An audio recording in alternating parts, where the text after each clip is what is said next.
की सहायता करने के लिए आए हैं, लेकिन जो बेहतर काम हो सकता था करने की कोशिश किया, और उसके कारण इतनी बड़ी त्रासदी में जो जाने गई है भगवान की कृपा से बहुत कम गई है, और उसके लिए मैं बधाई देता हूं।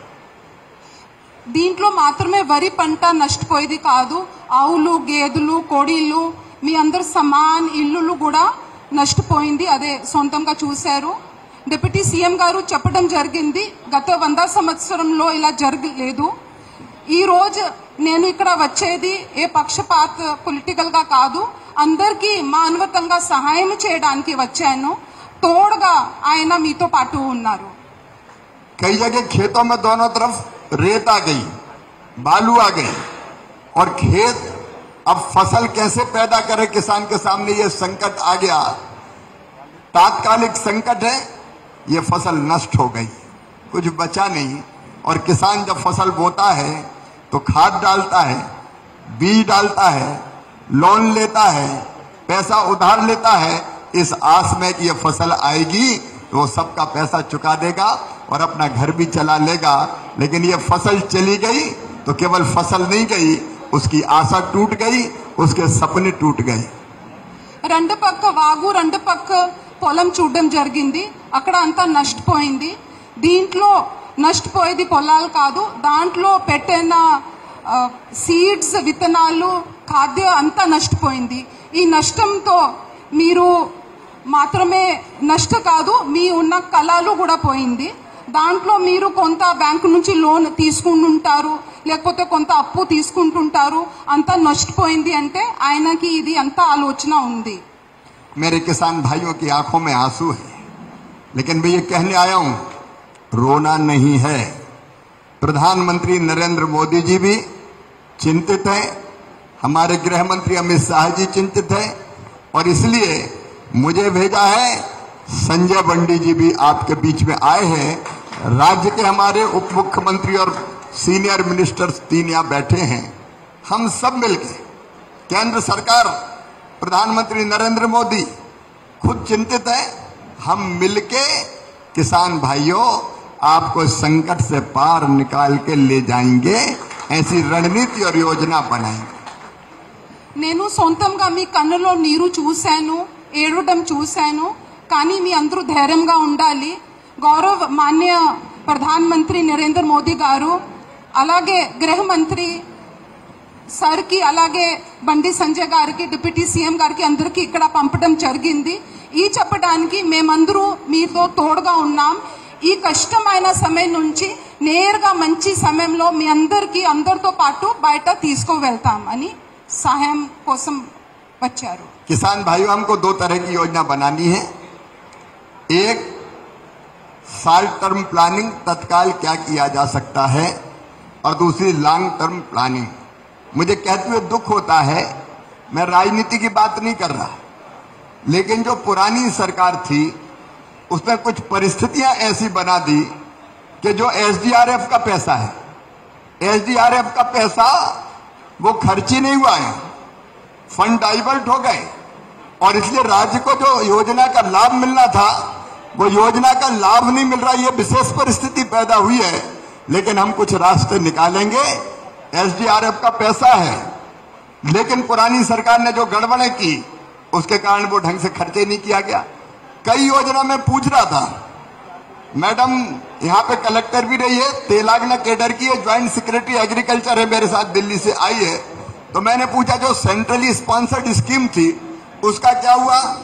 तो मित्रों, उसका भी पैसा केंद्र से तो आया, लेकिन पुरानी सरकार जो अब तक कुछ समय पहले तक थी उसने सारे फंड डाइवर्ट कर दिए, सारे फंड डाइवर्ट कर दिए, और इसलिए वो पैसा भी हिसाब में कहीं आया नहीं।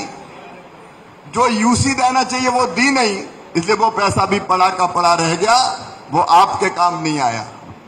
సార్ ఏం చెప్తున్నారంటే, నేను రాజకీయాలు చేయడానికి రాలేదు, రాజకీయాలు మాట్లాడడానికి రాలేదు, కానీ గతంలో ఉన్న ప్రభుత్వము ఎన్డీఆర్ఎఫ్ సంబంధించి విపత్తు సమయంలో ఉపయోగించాల్సిన పైసలను ఎన్ని విపత్తులు వచ్చినా ఉపయోగించుకోలేదు, దాన్ని వాడలేదు. అటువంటి సర్కారు ఇంతకుముందు ఉండే, అందుకే ప్రజలందరూ ఇబ్బందులు ఉండాలని చెప్పి అటువంటి పరిస్థితి రాకుండా చూడడానికి సార్ కూర్చొని చెప్తాడు. ఇక్కడ ఏం రాజకీయాల గురించి మాట్లాడతలేమో, ఆపదలు ఉన్నప్పుడు అందరం కలిసిమెలిసి రాజకీయాలకు ఖచ్చితంగా రైతులు ఆదుకోవడానికి మాత్రమే వచ్చామని చెప్తా ఉన్నారు. कई योजनाओं का मैंने भी रिकॉर्ड देखा सर, तो 0 खर्चा यहाँ दिखाया है, 0।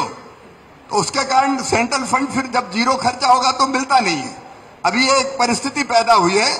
दूसरी प्रधानमंत्री फसल बीमा योजना, जिसमें इतने हैवी लॉस के बाद किसान को फसल का बीमा का लाभ मिलता है, वो आंध्र या वो तेलंगाना में लागू ही नहीं की गई। और इसलिए अब वो योजना भी हमारे पास अभी नहीं जिससे तत्काल हम मदद कर सकें। ऐसी परिस्थितियां पैदा हुई है। కేంద్ర ప్రభుత్వం నిధులు ఏ విధంగా వస్తాయంటే, గతంలో ఇచ్చిన నిధులను వాడుకుంటేనే తిరిగి నిధులు వస్తామంటాయి. కానీ గత సర్కారు కేంద్ర నిధులను వాడుకోలే, ఉన్న నిధులను కూడా డైవర్ట్ చేసే ప్రయత్నం చేసింది. కాబట్టి కేంద్రం నుంచి నిధులు ద్వారా మీకు లాభం చేయలేకపోయినాం. ఫసల్ బీమా అనేది రైతులు కష్టాల్లో ఇబ్బందులు ఉన్నప్పుడు, ఆపద సమయంలో ఉన్నప్పుడు ఫసల్ బీమా ద్వారా మీకు న్యాయం జరిగేది. కానీ గతంలో ఉన్నటువంటి ప్రభుత్వము ఫసల్ బీమాని ఈ రాష్ట్రంలో, తెలంగాణ రాష్ట్రంలో అమలు చేయడంలో నిర్లక్ష్యం వహించింది, అమలు చేయలేదని. అందుకే రైతులు ఇప్పుడు కష్టాల్లో ఉన్నారు. ఆదుకునే ప్రయత్నం గత ప్రభుత్వం చేయలేదు కాబట్టి వాళ్ళ ఫసల్ బీమాను కూడా గత ప్రభుత్వం ఇంప్లిమెంట్ చేయలేదు, అమలు చేయలేదు తెలంగాణ రాష్ట్రంలో.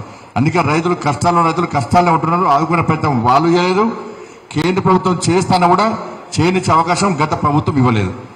सस्ती लोकप्रियता के लिए फंड डाइवर्ट किए गए, योजनाओं को लागू नहीं किया गया। और सच में मैं कह रहा था अभी हमारे मंत्री साथियों से कि ये तो डिजास्टर बहुत बड़ा है, इसका रास्ता निकालना है। लेकिन पिछली सरकार भी डिजास्टर से कम नहीं थी। पूरे प्रदेश की हालत इतनी खराब कर दी कि कई बार रास्ता निकलने में कठिनाई हो रही है। लेकिन मैं स्टेट गवर्नमेंट से ये कहना चाहता हूं, आपके साथ मिलके, संजय बंडी जी भी यहाँ पे है, किसानों के लिए हम रास्ता निकालेंगे। कैसे हम रास्ता खोजें ताकि इन योजनाओं का लाभ भी आपको ठीक से मिल पाए और इस संकट के समय केंद्र सरकार भी राज्य सरकार को पूरा सहयोग कर सके। గత ప్రభుత్వము అనేక సంక్షేమ పథకాలు కేంద్రం ఇచ్చినా కూడా ఇక్కడ అమలు చేయలేకపోయింది. ఇచ్చిన వాటిని కూడా డైవర్ట్ చేసే ప్రయత్నం చేసింది. మేమందరం కూడా ఇంతకుముందు చెప్పింది ఒకటి మర్చిపోయింది. అలా 2 రకాల ఆలోచనలు మేము చేస్తున్నాం. తాత్కాలికంగా మీకు ఏ విధంగా సహకరించాలని చెప్పి, దాంతోపాటు పర్మనెంట్గా ఇటువంటి ఆపద రాకుండా, ఇటువంటి కష్టాలు రాకుండా ఏ విధంగా దీని సమస్య పరిష్కారం చూపెట్టాలో దాని గురించి ఆలోచిస్తాం. కాబట్టి అందరం కూడా కలిసిమెలిసి దీనికి పరిష్కారం ఏ విధంగా కూడా చూస్తాం. తప్పకుండా సహకరించడానికి మీరు వచ్చాం, తప్పకుండా సహకరిస్తాం అందరం కలిసి కూడా. हम केंद्र सरकार की योजनाओं को भी कैसे, किस रूप में और क्या व्यवस्था करके लाभ दे सकते हैं, चर्चा करके प्रधानमंत्री जी का मार्गदर्शन लेके उस दिशा में भी बढ़ेंगे। खेतों में जो रेत आ गई उसको हटाने के लिए कृषि विकास योजना और बाकी योजनाओं का कैसे लाभ दिया जा सकता है राज्य को, उसके बारे में भी हम विचार करेंगे।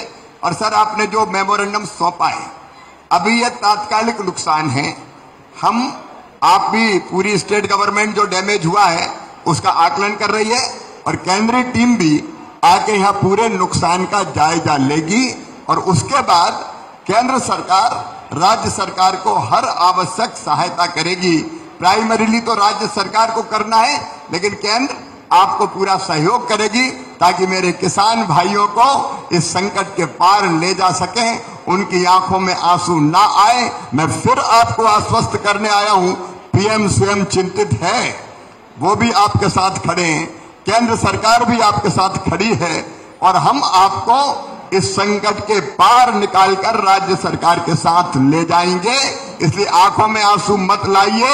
नुकसान हुआ है, बड़ा नुकसान हुआ है, सामान का हुआ है, मवेशी का हुआ है, आजीविका के साधन चले गए, लेकिन फिर भी इस संकट के पार ले जाएंगे। आप चिंता मत कीजिएगा, हर संभव प्रयत्न हम लोग मिलकर करेंगे ताकि हमारा किसान इस संकट से निकले और अगली फसल के लिए भी। अभी संकट यही है, नेक्स्ट क्रॉप के लिए खाद चाहिए, बीज चाहिए, बाकी व्यवस्था चाहिए। तुरंत जो कर्जा देना है उसके लिए कुछ ना कुछ रिलीफ चाहिए ताकि अभी न देना पड़े। उसको कैसे रीशेड्यूल्ड करना है उसके बारे में भी चर्चा करके रास्ता निकालेंगे। इसलिए मैं आया हूं और आप चिंता मत कीजिए, हम रास्ता निकाल के आपको इस संकट से बचाएंगे। फसल खराब हुई है, जिंदगी खराब नहीं होने देंगे। రైతులు ఎవరు కూడా కంటనీరు పెట్టుకోదు, నరేంద్ర మోడీ గారు తప్పకుండా మీకు సహాయం చేయడానికే, మిమ్మల్ని ఆదుకోవడానికే, తెలంగాణ రాష్ట్ర ప్రభుత్వానికి సహకరించడానికే మమ్మల్ని పంపించడం జరిగింది. కాబట్టి ఇక్కడ మీరు కేవలం పంట మాత్రమే వెళ్ళి దాని గురించి ఏ విధంగా తిరిగి మళ్ళీ పంట వేసుకోవాలో దానికి దారి చూపెడదాం. ఇప్పుడు కేంద్ర ప్రభుత్వ సంక్షేమ పథకాలు కూడా ఈ ఆపద సమయంలో ఏ పథకం మీకు ఏ విధంగా ఉపయోగపడుతుందో దాని గురించి కూడా మేము ఆలోచిస్తాం. రాష్ట్ర ప్రభుత్వం కూడా నివేదికలు ఇస్తుంది, కేంద్ర ప్రభుత్వం కూడా నివేదికలు ఇస్తారు. రెండు సరి చేసుకొని తప్పకుండా ఏ విధంగా న్యాయం చేయాలో మీకు న్యాయం చేసే విధంగా మేము ప్రయత్నం చేస్తాం. ఎక్కడ రైతులు ఇబ్బంది పడద్దు, బాధపడద్దు, కంటనీరు పెట్టుకోవద్దు. నరేంద్ర మోడీ గారి ప్రభుత్వం తప్పకుండా మీకు ఆదుకోవడానికి రాష్ట్ర ప్రభుత్వం, కేంద్ర ప్రభుత్వం కలిసి మీకు సహకరించడానికి సిద్ధంగా ఉంది. మీరు దాన్ని ఏ ఇబ్బంది పడదని చెప్పి వారు చెప్తా ఉన్నారు. केंद्र सरकार की तरफ से संजय पंडित जी लगातार यहाँ नजर रखेंगे ही, और राज्य सरकार के सभी साथी यहाँ बैठे हुए हैं. यहाँ के बाद मैं फील्ड में भी देखने कुछ खेतों को जाऊंगा, और उसके बाद हैदराबाद जाके वहां हम राज्य सरकार के साथ उनके साथ भी मीटिंग करेंगे और रास्ता निकालने का काम करेंगे. హైదరాబాద్ పోయి కూడా ఇక్కడ ముగ్గురు మంత్రివర్యులు ఉన్నారు, గౌరవ డిప్యూటీ సీఎం గారు ఉన్నారు. అందరం కలిసి కూడా ఇవాళ ఇక్కడ చూస్తాం, అన్ని విషయాలు చూస్తాం. ఇక్కడ ఎంత నష్టం జరిగింది కూడా అన్ని పరిశీలించడం జరిగింది. హైదరాబాద్ వెళ్ళి కూడా గౌరవ ముఖ్యమంత్రి గారు ఇతర అధికారులతో కూడా ఈరోజు సాయంత్రం చర్చిస్తున్నాం. అన్ని విషయాలు పరిశీలించి తప్పకుండా ఏ విధంగా న్యాయం చేయాలో తప్పకుండా మాట్లాడి మీకు సహాయం చేసే ప్రయత్నం చేస్తాం. किसान की सेवा हमारे लिए भगवान की पूजा जैसी है, उसी ढंग से हम काम करने की कोशिश करेंगे.